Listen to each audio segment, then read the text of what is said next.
प्रणाम गुरु जी। जय हो भगवान। एक प्रश्न ये है कि जब कोई परेशानी आती है तो कुछ लोग कहते हैं पितृ नाराज हैं, ये करो वो करो। क्या ऐसा होता है कि किसी के पितृ, चाहे वो बच्चा कितना भी गंदा हो, कभी किसी के पेरेंट्स किसी को ना तो बद्दुआ देते हैं ना किसी को कुछ कहते हैं, वो मरने के बाद किसी का बुरा क्यों चाहते हैं? क्या ये बात सच है? पितृ योनि में पहुंचने के बाद विस्मरण हो जाता है। आत्मा रूप में पहुंचने के बाद जब वो प्रेत आत्मा बन जाते हैं तब वो तड़पते हैं। जब तड़पते हैं, तुमने देखा नहीं, भयंकर किसी किसी को दर्द होता है तो वो गाली बकता है। बिना दर्द में गाली नहीं बकता, पर भयंकर दर्द होता है तो गाली बकता है। अपना हो या पराया, वो गाली बकता है। ऐसे ही पितृ होते, जब उनको प्रेत योनि में पीड़ा मिलती है, प्यास लगती, भूख लगती। हमने गरुड़ पुराण को पढ़ा है, तो गरुड़ पुराण में वर्णन आया है कि पितरों का पेट तो बहुत बड़ा होता, लेकिन मुख सुई बराबर होता, तो पानी नहीं पी पाते। जब पानी नहीं पी पाते तो प्यास बहुत लगती, तब तड़पते हैं। तड़पते हैं तो परेशान होते हैं, तो फिर वो अपनों को परेशान करते हैं कि एक काम करो, तुम हमें जल्दी निपटवाओ। धन्यवाद तो गुरु जी। नाराज तो होते हैं, रुष्ट होते हैं, नाराज नहीं, मतलब रुष्ट तो होते हैं। उसके लिए सर्वोत्तम उपाय है पितृ गायत्री त्रिपिंडी श्राद्ध। धन्यवाद। माइक लेके आए। गुरु जी एक और था, जनरली ये कहते हैं मेरी बेटी पूजा करती है हनुमान जी की, तो लोग कहते हैं हनुमान जी की पूजा लड़कियों को नहीं करनी चाहिए, क्या वो सही बात है? भाई रूप में, पिता रूप में कर सकते हैं। धन्यवाद। प्रणाम गुरुजी। मैंने आपकी कथा में सुना था कि जिस घर में बेटियां होती हैं वो बहुत भाग्यशाली होते हैं।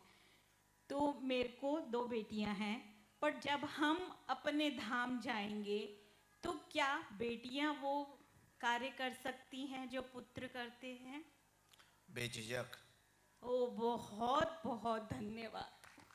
पहली बात तो पुत्र या पुत्री में भेद नहीं, बेटियां भी बेटों से कम नहीं। दूसरी बात, बेटियों का विवाह होगा तो दामाद भी तुम्हारा बेटा बनेगा।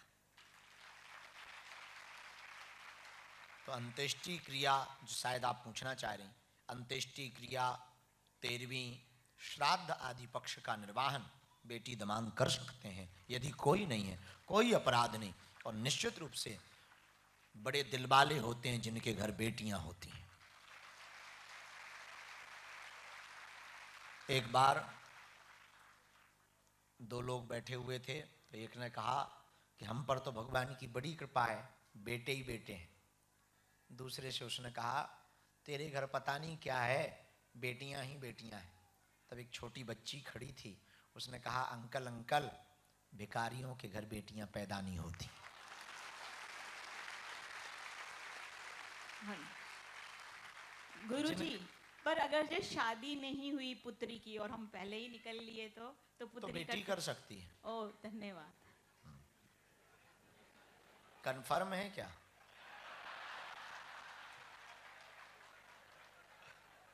भगवान करे जुग जुग जियो, आशीर्वाद, दीर्घायु हो, नहीं तो अर्थ का अनर्थ हो जाएगा।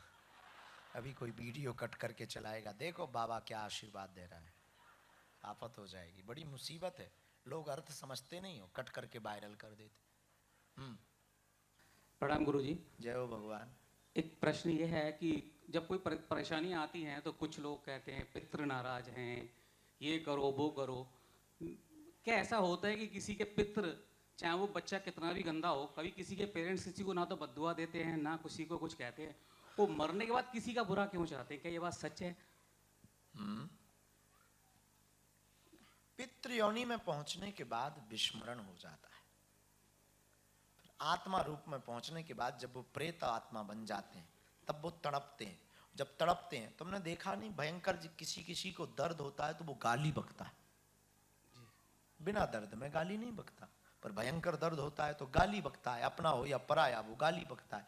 ऐसे ही पितृ होते, जब उनको प्रेत योनि में पीड़ा मिलती है, प्यास लगती, भूख लगती। हमने गरुड़ पुराण को पढ़ा है, तो गरुड़ पुराण में वर्णन आया है कि पितरों का पेट तो बहुत बड़ा होता, लेकिन मुख सुई बराबर होता, तो पानी नहीं पी पाते। जब पानी नहीं पी पाते तो प्यास बहुत लगती, तब तड़पते हैं। तड़पते हैं तो परेशान होते हैं, तो फिर वो अपनों को परेशान करते हैं कि एक काम करो, तुम हमें जल्दी निपटवाओ। धन्यवाद तो गुरु जी। नाराज तो होते हैं, रुष्ट होते हैं, नाराज नहीं, मतलब रुष्ट तो होते हैं, उसके लिए सर्वोत्तम उपाय है पितृ गायत्री त्रिपिंडी श्राद्ध। धन्यवाद। माइक लेके आए। गुरुजी एक और था, जनरली ये कहते हैं मेरी बेटी पूजा करती है हनुमान जी की, तो लोग कहते हैं हनुमान जी की पूजा लड़कियों को नहीं करनी चाहिए, क्या वो सही बात है? भाई रूप में, पिता रूप में कर सकते हैं। धन्यवाद।